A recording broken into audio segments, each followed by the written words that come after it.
திருமணம் என்னும் நிக்கா பாகம் 25. அடுத்து வந்த நாட்களில் எக்ஸாம் என்று ஜஸ்மினுக்கு ஒரே பிஸியாக சென்றது. கிருஷ்ணாவுக்கும் இப்போது கை நன்றாகவே சரியாகியிருந்தது. அதனால் அவனும் கடைக்கு செல்ல ஆரம்பித்திருந்தான்.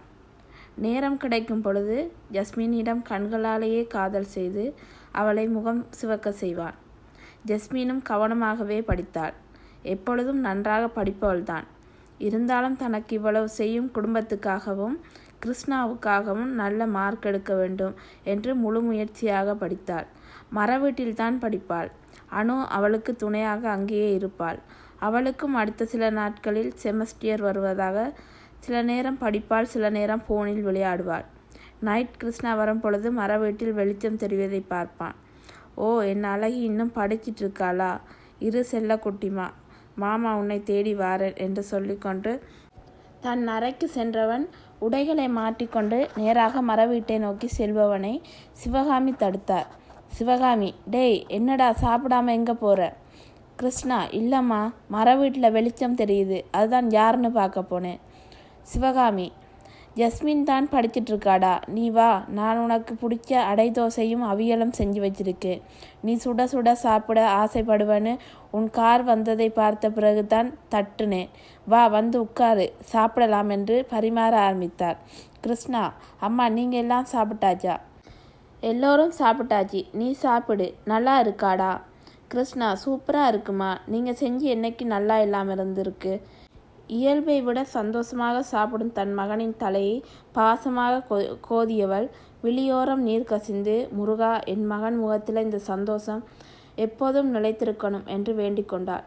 கிருஷ்ணாவுக்கு தெரியாமல் கண்ணை துடைத்து கொண்டவள் பரிமாறினாள். சாப்பிட்டதும் தோட்டத்துக்கு உலாவுவதாக சிவகாமியிடம் கூறிவிட்டு தோட்டத்தில் பாட்டு கேட்டுக்கொண்டே நடந்து கொண்டிருந்தான். சற்று யோசித்தவன் யாருக்கும் தெரியாமல் சமையல் அறைக்கு சென்று யாரும் இல்லை என்பதை உறுதி செய்து கொண்டவன் மெல்ல தன்னுடைய அழகிக்கு அவளுக்கு பிடித்த காப்பி போட்டு எடுத்துக்கொண்டு மெல்ல மாடி வீட்டுக்கு சென்றான். அங்கே நுழைந்ததும் நேராக அவள் அருகே சென்று அதை வைத்துவிட்டு குடி என்று கண்ணசைத்தவன் அவன் டேபிளுக்கு பின் அமர்ந்திருக்கும் அணுவை கவனிக்கவில்லை. ஜஸ்மின் திரு திரு என்று விழித்தாள். கிருஷ்ணா, என்ன அப்படி பார்க்குற? குடி, உனக்காகத்தான் போட்டுட்டு வந்தேன். உனக்கு பிடிக்கும்னு அதிக சுகர் போட்டிருக்கேன்.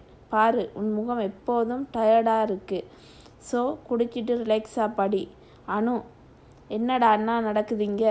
கிருஷ்ணா, கடவுளை, இவ இங்கே என்ன பண்ணுறா?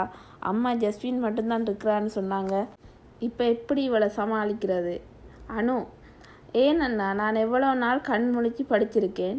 ஒரு நாளாவது எனக்கு காப்பி போட்டு கொடுத்துருக்கியா? இல்லை வந்து எட்டி பார்த்துருக்கியா? இப்போ பாரு, ஜஸ்மினுக்கு மட்டும் எல்லாம் செய்கிற. கிருஷ்ணா, அட, என் முயல்குட்டி இங்கேயா இருக்கிற? உனக்காகத்தாண்டா அண்ணா கொண்டு வந்தேன். ஆனால் ஜஸ்மின் இருக்கிறதை இப்போ தான் பார்த்தேன். அவள் தப்பாக நினைச்சிடக்கூடாதுல்ல, அதுதான் அவகிட்ட கொடுத்துட்டேன். ஓகே, பரவாயில்லை, நீ கூடி இந்தா என்று கொடுத்தான். அனு, ஐயோடா, என்னவா நடிக்கிறான்னா? இவ்வளவு நாள் இந்த திறமையை எங்கே மறைச்சி வச்சிருந்த? அதுதான் அதிகமாக சுகர் போட்டு பாசமாக எடுத்து வந்தேன்னு சொன்னியே, அப்போவே எனக்கு தெரிஞ்சிடுச்சு. கிருஷ்ணா, என்ன அணுக்குட்டி, நான் நடிக்கிறேனா? அடக்கடவுளே, பாசமாக தங்கச்சிக்கு காப்பி கொண்டு வந்து கொடுத்தது ஒரு குத்தமா? அனு, அது பாசமா வேஷமானு தான் உனக்கே தெரியுமே. இன்னும் என்னவெல்லாம் பண்ண போறியோ தெரியலையே. ஜஸ்மின், அனு, இந்தா நீ எடுத்துக்கோ என்று காப்பி கப்பை அவளிடம் கொடுத்தாள். அனு, போதும்மா, அது உனக்காகவே பாசமாக போட்டு வந்தது, அதனால் எனக்கு வேண்டாம். சுந்தரி எனக்கு பாதாம் ஃபலூடா வெயிட் பண்ணுவாங்க. ஸோ ரொம்ப நேரம் ரொமான்ஸ் பண்ணாமல் போய் தூங்குங்க லவ்வர்ஸ் என்று கண்ணடித்து விட்டு சென்றாள். ஜஸ்மின் அணுவின் வார்த்தையை கேட்டு சிவந்தவள் காப்பியை மெல்ல பருகினாள். அவளின் சிவந்த முகத்தையும் அவளின் பால் வண்ண கன்னங்களையும் கண்ணிமைக்காமல் பார்த்தவனை கண்டு இமைக்க மறந்து மயங்கி அவனை இருவிழியால் கொள்ளை கொண்டிருந்தாள் ஜஸ்மின். மெல்ல அவளின் அருகே சென்றவன் அவனின் நெற்றியில் விழுந்த முடியை மெதுவாக ஊதினான். பெண்ணவள் சிலிர்த்து விழிமூடி போனாள். இமை திறந்து பார்க்கும்போது அவன் இல்லை. என்னது கனவா என்று சுற்றும் முற்றும் பார்த்தவள் ஆசையாக அந்த கப்புக்கு முத்தம் கொடுத்தவள் முன் குறுநகையோடு நின்றான் கள்வன். சற்று அதிர்ந்தவளை பார்த்து, என்ன கனவா என்றார். ஜஸ்மின் இல்லை என்று மறுத்தாள். தலையசைக்க கிருஷ்ணா சிரிப்புடனே தலையை கோதியவன், சரி படி, நான் போறேன் என்று விசில் அடித்து கொண்டே சென்று விட்டான். தேர்வுகள் எல்லாம் முடிந்தது. ஜஸ்மின் அனைத்து தேர்வுகளையும் நன்றாகவே எழுதியிருந்தாள். மிகவும் உற்சாகமாக வீட்டிற்கு வந்து ரீப்ரெஷ் ஆகிவிட்டு சிவகாமி அம்மா காப்பியை சுவைத்தாள். அடுத்து மரவீட்டில் தன்னுடைய வேலையை ஆரம்பித்து விட்டாள். அனு, என்ன மச்சி, உனக்கு தான் எக்ஸே முடிஞ்சிட்டே, அப்புறம் எதுக்கு இவ்வளோ வேகமாக ஓடி வர? ஜஸ்மின், இல்லை அனு, எனக்கு கொஞ்சம் வேலை இருக்குது. அனு, அப்படி என்ன மச்சி உனக்கு வேலை? ஜஸ்மின், சொல்கிறேன் டியர், ஆனால் வேலை முழுசாக முடிஞ்ச பிறகு ஓகேவா? அனு, அப்போ ஓகே மச்சி, நீ சொன்னா ஓகே. அப்போ நீ பாரு, நான் படிக்க ஸ்டார்ட் பண்ணுறேன் என்று படிக்க தொடங்கிவிட்டாள். அன்றும் வழக்கம்போல் மரவீட்டில் வெளிச்சம் தெரிய, என்னது எக்ஸாம் இன்னையோட முடிஞ்சதுன்னு சொன்னாலே, அப்புறம் என்ன பண்ணுறா மரவீட்டில்? இன்னைக்கு அணுக்குட்டிக்கு எக்ஸாம்னு சொன்னாலே அவளுக்கு துணையாக இருக்கா போல.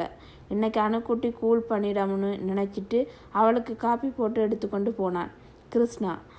அனு, இந்தடா காப்பி, குடிச்சிட்டு நல்லா படி, ஓகேவா என்றான். சற்று தள்ளி பதட்டத்துடன் நின்றாள் ஜஸ்மின். அருகே சென்றவனை கண்டு தடுமாறி தன்னுடைய முகத்தை துணியால் மறைத்தாள். அவள் மறைத்ததும் மேற்கொண்டு அருகில் செல்ல மனம் வராமல் நெட்டி சுருங்கி நின்றவன் அவளிடம் பெரிய டைரி மில்க் சாக்லேட்டை நீட்டினான். எதிரே காதில் புகை வர கண்ணில் கோபத்துடன் முறைத்து கொண்டிருக்கும் மனுவை பார்த்தவன் பம்மிக்கொண்டே, உனக்காக காப்பி கொண்டு வரும் பொழுது ஜஸ்மின் மனசு கஷ்டப்படக்கூடாதுன்னு சாக்லேட் என்று சொல்ல, அனு, அம்மா அடியோ, இவ்வளோ பெரிய மனசு உனக்கு, உன்னை நினைச்சா எனக்கு ரொம்ப பெருமையாக இருக்குது. நல்லா கொடு, சாக்லேட் ஃபேக்ட்ரியே வாங்கி கொடு. எனக்கு கொடுக்கவும் ஒரு ராஜகுமாரன் வராமலா போக போகிறான்? அப்போ வச்சுக்கிறேன் உங்கள் 2 பேரையும். கிருஷ்ணா, வரட்டும், வரும் பொழுது கனவு காணலாம், இப்போ போய் படி என்று சொல்லி விட்டு கண்களால் ஜஸ்மினை கொள்ளையடித்து சென்றான். அனு, என்ன மச்சி, மாயம் செஞ்ச இந்த சாமியார் இப்படி மயங்கி கிடக்கிறான்? ஜஸ்மின், அடி வாங்க போகிற, ஒழுங்காக படிக்கிற வேலையை பாரு. அனு, அது எல்லாம் அப்புறம்தான், இப்போ நல்ல பிள்ளையாக வந்து அந்த சாக்லேட்டை ஷேர் பண்ணு என்று சொல்லி இருவரும் சாப்பிட்டனர்.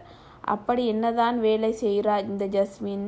சரி, நம்மளும் தெரியாமல் செய்ய முடியுமா என்ன? சீக்கிரம் கண்டுபிடிப்போம்.